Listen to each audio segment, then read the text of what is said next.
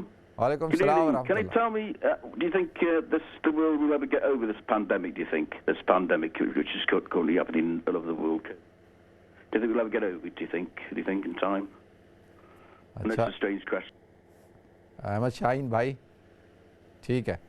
Next call لیتے ہیں. السلام علیکم. وعلیکم السلام مفتی صاحب. جی یہ سوال پوچھنا تھا، جو شیئر ہوتے ہیں نا، ان پر جو اماؤنٹ آف منی جو ڈالی ہوئی ہوتی ہے اس پہ زکوٰۃ دینی ہے، یا جو ان کی ویلیو ہوتی ہے اس وقت زکوٰۃ دینی پڑتی ہے اس اماؤنٹ پر؟ چلیں ٹھیک ہے، میں بتاتا ہوں. جی السلام علیکم. وعلیکم السلام. ان کا کیا سوال تھا؟ اچھا ایک تو یہ ہے کہ بھائی جو اسٹاک ایکسچینج میں آپ انویسٹمنٹ کرتے ہیں، مثال کے طور پہ اگر آپ نے کسی کمپنی کے شیئرز لیے ہوئے ہیں تو اب ان کے اوپر بھی آپ کو زکوٰۃ دینی ہے. ٹھیک ہے، کیونکہ وہ آپ کی انویسٹمنٹ ہے نا، اور جو بھی انویسٹمنٹ ہوتی ہے یا مال تجارت ہوتا ہے یا آپ کی جو سیونگ ہوتی ہے، جو انویسٹمنٹ ہوتی ہے، اس کے اوپر آپ کو زکوٰۃ دینی ہوتی ہے. تو یہ جو شیئرز ہیں، اب یہ دو قسم کے لوگ ہوتے ہیں کہ ایک تو وہ لوگ ہیں کہ کچھ ان کی انویسٹمنٹ کرتے ہیں، سیونگ ہوتی ہے، کچھ شیئرز لے کے رکھ لیتے ہیں، اور کچھ لوگ ہوتے ہیں ان کی بائنگ سیلنگ کرتے ہیں. تو جو بائنگ سیلنگ بھی کرتے ہیں وہ بھی جو شیئرز لے کے رکھ لیتے ہیں، تو ان کے دونوں کو دیکھیں. جو بائنگ سیلنگ کر رہے ہیں تو مثال کے طور پہ وہ ایٹ دی اینڈ سال کے آخر میں انہوں نے اگر مثال کے طور پہ 1,00,000 پاؤنڈ کی انویسٹمنٹ کی ہوئی ہے اور وہ شیئرز لیتے ہیں بیچتے ہیں، شیئرز لیتے ہیں بیچتے ہیں، تو سال کے آخر میں ان کے پاس دیکھا جائے گا کہ ان کی جو سرکولیشن ہے پیسے کی، جو پیسہ رول ہو رہا ہے، وہ سال کے آخر میں ان کے پاس کتنا ہے. ٹھیک ہے، چاہے وہ کیش کی صورت میں ہو چاہے وہ شیئرز کی، تو سارا جو اماؤنٹ کو جمع کر لیا جائے گا اور اس کے بعد اس کے اوپر جو ہے وہ ان کو زکوٰۃ دینی ہوگی. ٹھیک ہے، یہ تو وہ لوگ ہیں جو بائنگ سیلنگ کرتے ہیں ایوری ڈے کے حساب سے. اور وہ لوگ جنہوں نے صرف ون ٹائم خرید کے اپنے پاس رکھ لیے ہیں، تو اب شیئرز مثال کے طور پہ انہوں نے خریدے تھے 5,000 پاؤنڈ کے اور وہ انہوں نے خرید کے رکھ لیے. آج وہ اس کی قیمت ہے مثال کے طور پہ 6,000 پاؤنڈ یا اس کی قیمت ہے 4,000 پاؤنڈ. تو جو بھی اس کی مارکیٹ ویلیو ہے نا، جب آپ اس کو بیچنے جائیں گے تو جو بھی مارکیٹ ویلیو ہے اس مارکیٹ ویلیو کے اوپر آپ کو زکوٰۃ دینی ہوگی. مثال کے طور پہ آپ نے خریدے تو 5,000 کے تھے، لیکن اگر آج آپ بیچنے جاتے ہیں تو وہ 4,000 کے بک رہے ہیں، تو آپ کو 4,000 پہ زکوٰۃ دینی ہوگی. اگر اسی طرح سے اگر آپ ان کو بیچنے کے لیے جاتے ہیں تو وہ بکتے ہیں 6,000 کے، تو آپ کو 6,000 پہ زکوٰۃ دینی ہوگی. ٹھیک ہے، اور اسی طریقے سے ضمناً جو بونس شیئر ملتے ہیں ان کے اوپر بھی زکوٰۃ ہوتی ہے، جو ڈیویڈنڈ ملتا ہے اس کے اوپر بھی زکوٰۃ ہوتی ہے. ٹھیک ہے جی، اللہ تعالی ہم سب پر خصوصی کرم فرمائے اور صحیح طور پر زکوٰۃ کیلکولیشن کر کے زکوٰۃ دینے کی توفیق عطا فرمائے. تو باقی کال ہے تو کال لیں. ہلو، اچھا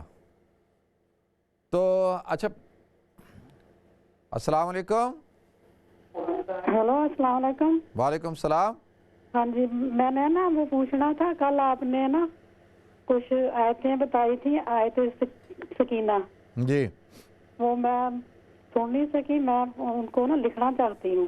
اچھا آپ لکھ لیں سورہ بقرہ کی آیت نمبر 248. ایک منٹ، میں تھوڑا آرام سے لکھوں گی، سوری. اچھا سر آرام سے بتا رہا ہوں. سورہ بقرہ کی آیت نمبر 248، سورۃ بقرہ آیت نمبر 248 اور سورہ توبہ آیت نمبر 26. سورہ توبہ آیت نمبر 26. ہاں جی. پھر سورہ توبہ آیت نمبر 40. سورہ توبہ کی دوبارہ؟ ہاں، سورہ توبہ کی آیت نمبر 40. ہاں جی. پھر سورہ فتح کی آیت نمبر 4. سورہ فتح آیت نمبر 4 اور سورہ فتح کی آیت نمبر 18. ایک منٹ، سورہ فتح آیت نمبر 18 جی. اچھا. اور سورہ فتح آیت نمبر 26. سورۃ فتح آیت نمبر 26. آیت نمبر 26. میں آپ اب بس اس سے زیادہ آسان اور جو ہے وہ اب تو میرے خیال میں آپ نے لکھ لیا ہوگا نا. باقی آپ یہ پروگرام ریکارڈ کر لیں نا جو میں بتا رہا تھا، یا صبح دوبارہ سن لیجئے گا. ٹھیک ہے جی. ہاں، تو اللہ تعالیٰ جو ہے وہ ہم سب پر اپنا خصوصی کرم فرمائے، فضل فرمائے. اچھا دیکھیں ناظرین، جو عرض یہ کرنا تھا کہ جب اس قسم کے حالات ہو جائیں، کہ جب انسان کے حالات ایسے ہوں، ہر طرف جو ہے وہ پریشانی کا سما ہو اور معاشی طور پر پرابلمز ہوں، تو اس سچویشن میں انسان کو کیا کرنا چاہیے؟ دیکھیں، یہ جو حضور اکرم صلی اللہ علیہ وسلم کی حدیث ہے نا کہ جو الاقتصاد فی النفقہ نصف المعیشہ، کہ خرچے کے اندر اپنا یعنی اقتصاد رکھنا، اس کو بیلنس کر لینا، اس کو کنٹرول کرنا، یہ آپ کی آدھی معیشت ہوتی ہے. مطلب کیا؟ مطلب یہ ہے کہ جب آپ اپنے اخراجات کو کنٹرول کر لیتے ہیں اور ان کے اوپر چیک اینڈ بیلنس رکھتے ہیں تو یہ اس سے آپ بہت زیادہ مسائل سے بچ سکتے ہیں۔ تو لہذا ایسی صورتحال جب ہو تو اس صورتحال میں اپنے جو اننیسیسری ایکسپنس ہیں، جو آپ کے اخراجات ہیں، آپ ان کو کنٹرول کریں۔ فضول خرچی تو ویسے نہیں کرنی چاہیے، لیکن ان اخراجات ضرورتاً پیسے کو خرچ کیا جائے، اور تاکہ آپ کے اوپر کوئی ایسے حالات نہ آئیں۔ اگر آ بھی جائیں تو انسان جو ہے وہ اس کے اندر کیا ہو سکتا ہے کہ وہ پھر صبر اور شکر کے ساتھ ان کا مقابلہ کر سکتا ہے۔ تو یہ بڑی اہم چیز ہے۔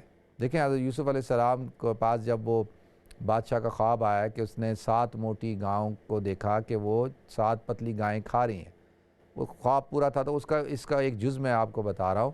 تو اس نے تعبیر پوچھی تو آپ نے کہا کہ دیکھو اس کا مطلب یہ ہے کہ 7 سال تو بڑی خوشحالی کے ہوں گے، اور پھر 7 سال جو ہے وہ قحط سالی کے ہوں گے، بدحالی کے ہوں گے۔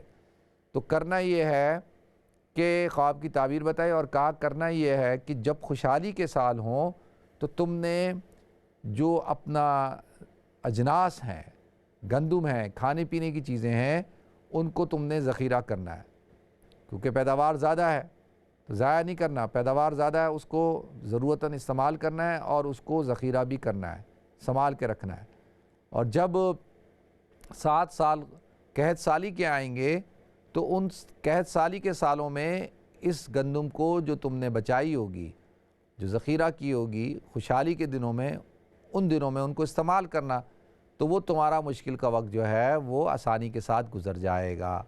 ناظرین، اس کو کہتے ہیں پوری پلاننگ۔ ابھی آپ دیکھیں نا کہ پاکستان کے اندر اس وقت ایک بہت بڑا اسکینڈل بنا ہوا ہے کہ جب گرمیوں میں جب پینڈیمک شروع ہوا تو گیس کی قیمت کم تھی، پیٹرول کی قیمت کم تھی، تو اور اس وقت کے اندر ایک بہت بڑی اپرچونٹی تھی کہ آپ اس کو خرید سکتے تھے، اور آپ اس کو خرید کے اپنے پاس اسٹور کر لیتے اور اس کو فیوچر ٹریڈنگ کر لیتے آپ، یعنی اس کی مستقبل کا سودا کر لیتے کہ بھئی ہم نے اتنے عرصے کے لیے آپ سے یہ خرید لی۔ تو آج وہی چیز جو ہے وہ کتنی مہنگی ہو گئی، جس کی وجہ سے جو ہے اربوں روپے کا نقصان ہو رہا ہے۔ تو لہذا، اور یہ بات تو سب کو پتہ ہے کہ سردیوں میں جو ہے گیس کی شارٹیج ہو جاتی ہے، ڈیمانڈ زیادہ ہوتی ہے، سپلائی کم ہو جاتا ہے۔ تو لہذا ڈیمانڈ اینڈ سپلائی کی وجہ سے جو ہے وہ پھر جب شارٹیج ہوگی کہ قیمتیں بڑھیں گی، تو کامن سینس کی بات ہے۔ تو لہذا اب یہ تو ہمارے حکمرانوں کی نااہلی ہے، اور میں سمجھتا ہوں کہ نااہلی ہے جان بوجھ کے، شاید اس میں ان کو کک بیکس ملتے ہوں گے، وہ اس میں کمیشن بناتے ہوں گے، ورنہ تو اتنا بیوقوف تو ایک عام انسان نہیں ہوتا۔ اور یہ لوگ تو بڑے بڑے پڑھے لکھے لوگ ہیں، اور انہوں نے تو ماشاءاللہ ڈگریاں لی ہوئی ہیں، تو ان کو یہ نہیں پتہ کہ آج یہ چیز سستی ہے تو ہم اس کو خرید لیں، اور کل یہ چیز مہنگی ہو سکتی ہے، اور ہوتی ہے، اور ہمیشہ سے ایک دستور یہ رہا ہے۔ تو کیوں نہ ہم ماضی کو سامنے رکھتے ہوئے اور اس قسم کے فیصلے کریں۔ تو لہذا ناظرین، تو میں نے یہ بات عرض کی ہے کہ اپنے اخراجات کو کنٹرول کریں اور اپنی ضرورتوں کو محدود کریں۔ خواہشات تو پوری نہیں ہوں گی، اور اس کو تو پورا کرنے جائیں گے تو وہ تو کبھی بھی پوری نہیں ہوں گی۔ اللہ تعالی ہم سب کو عمل کرنے کی توفیق عطا فرمائے۔ ناظرین، بریک کی طرف جانا ہے، انشاءاللہ بریک کے بعد حاضر ہوتے ہیں۔ السلام علیکم ورحمۃ اللہ وبرکاتہ۔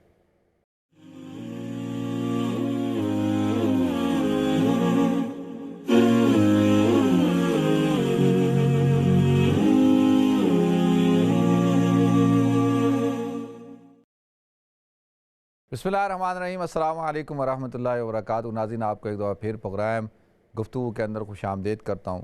ناظرین، آج کے ہمارے معاشرے کے اندر خاص طور پہ، کیونکہ اس وقت میڈیا کا دور ہے، سوشل میڈیا ہے، آج سے 30-40 سال پہلے تو اتنا سب کچھ یہ سارا نظام نہیں ہوتا تھا، اور خاندان آپس میں مل جل کر رہتے تھے، اور اتنا زیادہ جو ہے وہ شو آف بھی نہیں تھا۔ یہ جو مسائل آج کے ہیں وہ آج سے 30-40 سال پہلے نہیں تھے، اور اتنی زیادہ انسانوں کے اندر جو ہے وہ خود غرضی بھی نہیں تھی، لالچ بھی نہیں تھا۔ تو آج کا انسان جو ہے وہ خود غرضی کے اندر مبتلا ہے، لالچ کے اندر مبتلا ہے، اور اس کی زندگی کے اندر کافی جو مسائل ہیں وہ اس کے اپنے پیدا کرنا ہے۔ تو لہذا ناظرین، جتنا آپ اپنے اندر سے یہ جو منفی جو بیماریاں ہیں، جو تھاٹس ہیں، جو نیگیٹو تھاٹس ہیں، ان کو نکالیں اپنے اندر سے، خاص طور پہ جو ہے وہ لالچ انسان کو تباہ و برباد کرتی ہے. اور اس کے بعد جو ہے حرص ہے. حرص کیا ہے کہ بس آدمی کو حضور نے فرمایا کہ اگر ایک شخص کو یہ جو دنیا ہے اس سے بقدر 3 دنیا اور بھر کے دے دی جائے تو پھر بھی تمنا کرے گا کہ اس کو اور چاہیے. تو یہ حرص انسان کو، حوث، یہ انسان کو ناکام اور برباد کر دیتی ہے. تو لہذا صبر، شکر، محبت اور ایک جو اللہ تعالیٰ نے آپ کو نعمتیں دی ہیں اس کے اوپر قناعت کریں، شکر ادا کریں. اور جو اللہ تعالیٰ نے آپ کو زندگی دی ہے، جو نعمتیں دی ہیں، اپنے خاص طور پر اپنے خاندان کے حوالے سے، اپنی فیملی کے حوالے سے، اپنے بچے، وائف اور پھر اسی طرح سے اور بہن بھائی، یہ ساری چیزیں ہیں. ان کو اگر آپ سنبھال کے رکھنا چاہتے ہیں، ان کو اگر آپ سمجھتے ہیں کہ بھئی یہ ان کے اندر خلوص ہو، تو اس میں سے آپ کو لالچ کو، خود غرضی کو آپ کو نکالنا ہوگا. تو جہاں بھی لالچ ہوگی، خود غرضی ہوگی، تو وہاں پہ رشتے جو ہے اپنی موت آپ مرنا شروع ہو جاتے ہیں. تو اللہ تعالی ہم سب کو عمل کرنے کی توفیق عطا فرمائے. تو دیکھتے ہیں ہمارا ساتھ کالر کون ہے. السلام علیکم.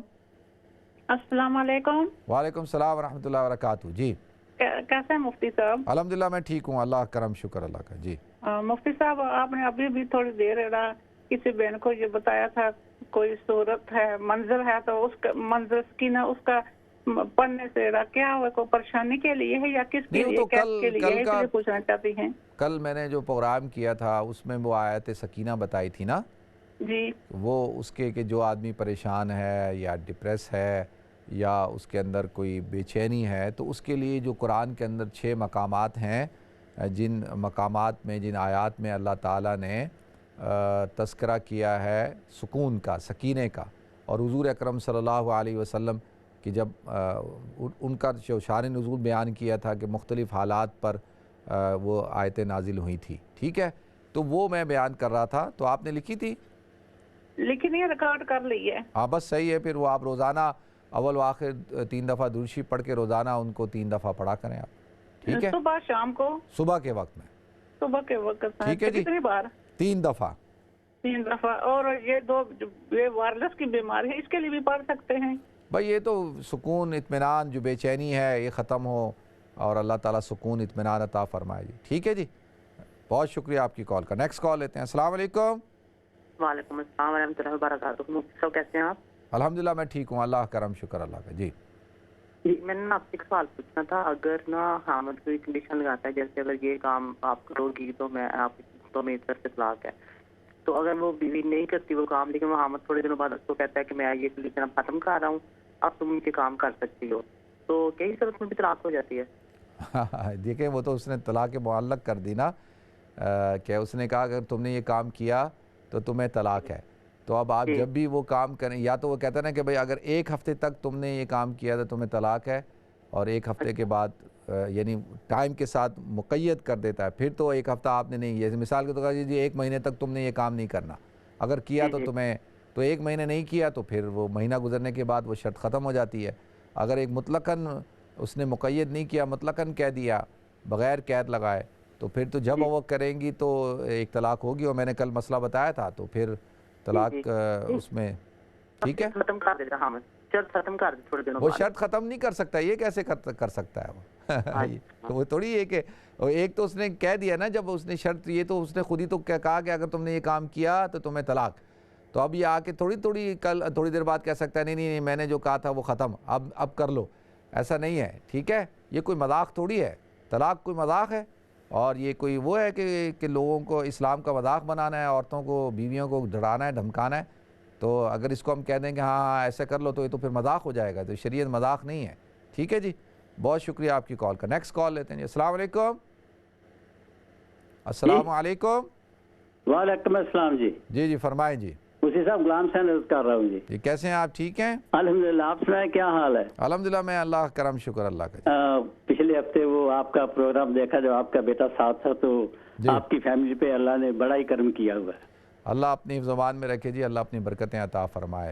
اچھا آپ سے ایک ریکویسٹ ہے چھوٹی سی. جی آپ جب یہ اذان ہوتی ہے نا 5 وقت اپنا اسلام چینل پہ بڑی خوبصورت مسجدیں دکھاتے ہیں. وہ ہو سکتا ہے کہ کونے پہ کہیں لکھ دیں کہ کس جگہ کی مسجد ہے،